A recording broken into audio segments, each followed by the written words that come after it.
Okay, so we live in a world that's surrounded by music, and there's so many different genres that sometimes we get clouded by what we like. So one day, when I was browsing through YouTube, um, I came upon a song that kind of opened my eyes to a genre that I feel like I really like and I really connect with.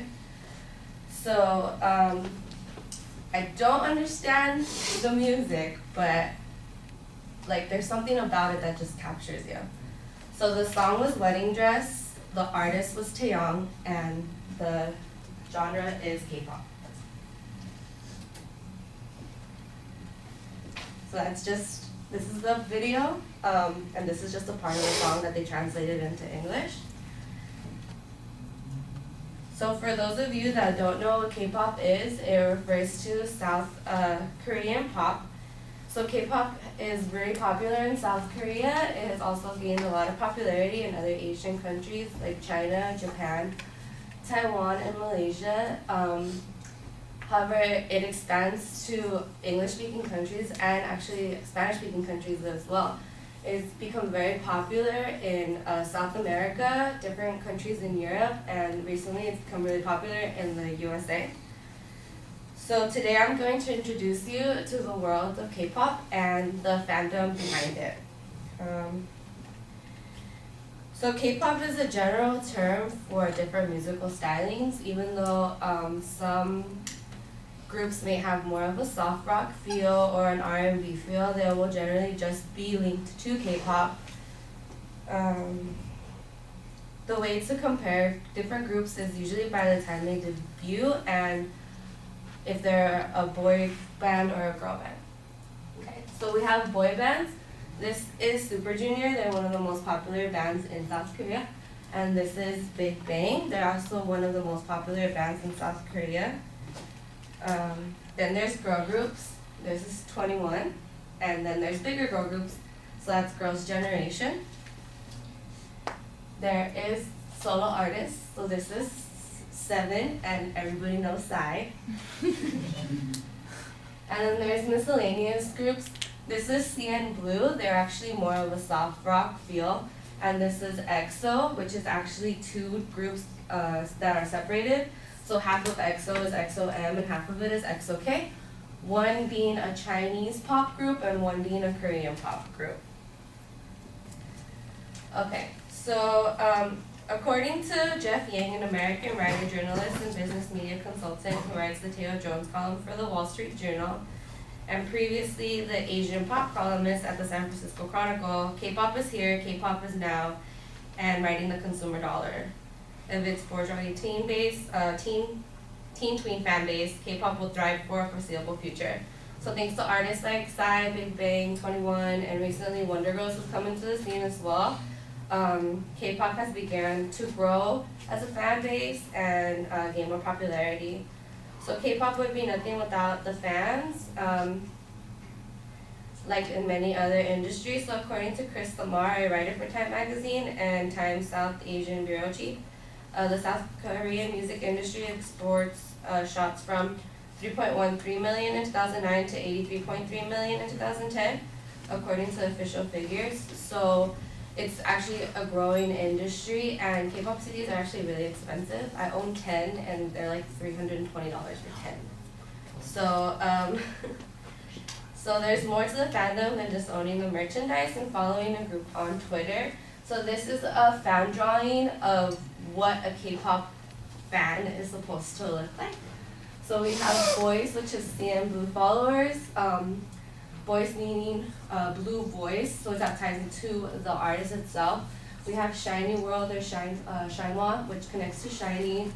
There's VIPs, which connect to Big Bang, and they're actually, you differentiate VIP with crowns. And then you have like Sony, which is Girls' Generation, and they're actually pink. So if you're a Sony fan, you wear pink. And that's kind of how you differentiate. The cool thing about K-pop fan bases, like we have One Direction, House Directioners, Believers, follow Justin Bieber, and you just follow them because of their name, I guess. We have like ELF, which stands for Everlasting Friends, and is actually the subgroup for Super Junior. And it means like we're always going to be a fan. Once a fan, always a fan. And then you also have groups like 2 p.m. and 2 a.m., which are again like two subgroups. And they are I am hottest, which is depicted over there. Hottest being 2 p.m., the hottest time in the day. And then I am being 2 a.m., they're subgroups, so together they're I am hottest. Okay. K-pop fans, however, try and do good for their groups and the foundations they follow. So one of the oldest traditions that K-pop fans do is called fan rice. So fan rice is when fan clubs from around the world donate money in order to donate rice for their particular group. So another article by Chris Damar explains the fan rice. It says never mind, forget that. So anyways, in a stadium in Seoul, stacks of rice bags festooned with ribbon signs boasting boasting how many kilograms each club purchased. So 100 kilograms, 500 kilograms, 1,000 were lined up like shrines to the K-pop gods that are about to go on stage. Top, G-Dragon, etc. So Big Bang is one of the biggest acts on the K-pop roster. For their first show in months, 12.7 tons of rice were donated from each of the 50 fan clubs from around the world. So that rice is then donated to different families and the elderly.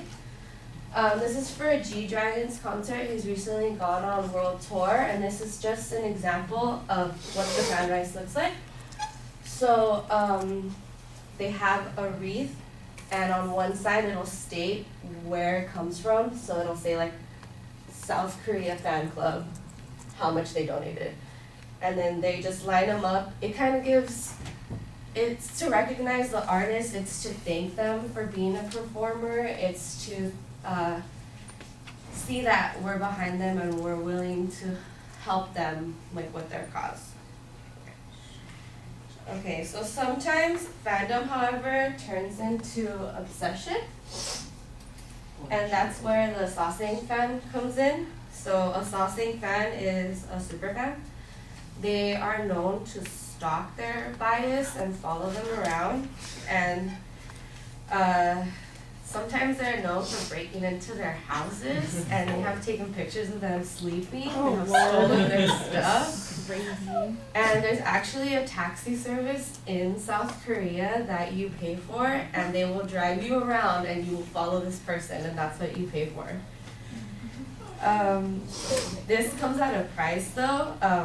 Some Sawsang fans have been known to go into prostitution and other forms in order to get money to go to the taxi service to follow these people around. So this is from kind of a documentary that kind of, it shows you what they do. So this is them following them. They run out of the taxis, try to get pictures of them. Then this is a picture of the taxi actually pursuing one of the artists. Okay. So though there are good and bad sides to K-pop, it is still a force to be reckoned with. There is more to K-pop than Gangnam Style inside. So in order to be involved with this fandom, we must really have time and be able to pay for the things that come with it. However, we must learn to police ourselves and not let a hobby become an obsession. So hopefully now you know a little bit more about the world of K-pop, the fandom behind it, and how to not let yourself become a crazy stalker. Thank you.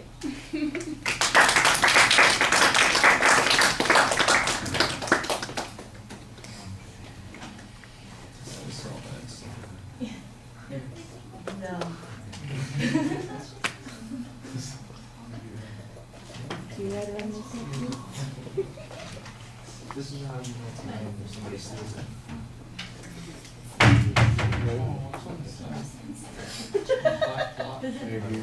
Oh my God. So Megan, what did you think? I thought it was informative, and the only thing was, well, she kind of read from the paper a lot, so I kind of got lost at some point. That could, to make it easier, you could probably just make the quote shorter or something. And then you talked about a couple of statistics, and it would kind of be nice, like if you had a slide for it, so I could see it instead of just trying to remember, like figure out what you're talking about. And then the sources, I wasn't sure exactly where they came from. I don't know if it was more personal experience, but I know you had a couple of quotes, which was good. But I mean, overall, I think you did a good job of presenting it and informing us. Okay. Yeah, I think that there was good source citation at the beginning of the speech, but as the speech went on, it got to be a little bit less that way. Right at the end, there was also kind of a return to some source citation. So you want to be a little bit more consistent there. The dramatic and personal story that you have at the beginning is the attention device is fine. It identifies the topic pretty clearly. I think you've got a good, clear thesis statement that you're talking about. Your preview is a little ambiguous, and I think that becomes a problem later on because the structure of the speech is not as sharp as it needs to be. Some of the things, I feel like I've been introduced to it, so you are kind of meeting your objective, but I don't always feel like it was as clear an introduction as it needed to be. There are things that I still don't understand. For instance, you mentioned variations of the group, so I got XOM and XOK and 2 a.m. and 2 p.m. and I'm going, okay, so what's the difference between them? Do they wear different clothes? Do they have different members? Do they sing the same songs? Is it just side A and side? Once upon a time, old guy, sorry. Once upon a time, they'd be side A and side B of the album or the record. I just don't. I don't understand. I said old guy. You're supposed to give me a pass on that one. I just don't understand what the difference between them is, and so that's something that's a little bit problematic. And then you have the little avatars up there. You've got like 10 of them all at once, and you're talking about them, and I'm going, yeah, what is this? I'm still trying to figure out what it is. So you're describing one of the avatars, and you list it, and you give us the name, and you start describing what it all is, and I'm going, okay, do all of their fans dress this way? Is that what I'm seeing, or they have their own little cliques in the fandom, and so some fans of one band are the elf types, and some are the other types. I just don't know. And so that to me was more confusing rather than clarifying. And I thought that was a little bit problematic. However, I did like having all the visual images. Like I said, I think there was probably a little bit too much there and you go into it a little long. The other thing that I'll mention is that I think Megan was right when she suggested maybe you edit some of those quotes down. You get stuck on the word, I think it's linoleum that you were trying to say. And don't forget, sometimes when you're practicing, you might want to not even look at the quotes for a second. Remember what it is you're trying to tell us. Tell us what the story is that's going on here. They collect huge amounts of rice that they bring to these concert venues, and it's stacks up, and it's like a competition who can have the biggest stack. That's ultimately what it sounds like it's coming down to. I still wanted to know if they're bringing their own bags of rice, or they're buying rice, or they're having it shipped in, or there's again some more ambiguity that's going on there. All right, thank you.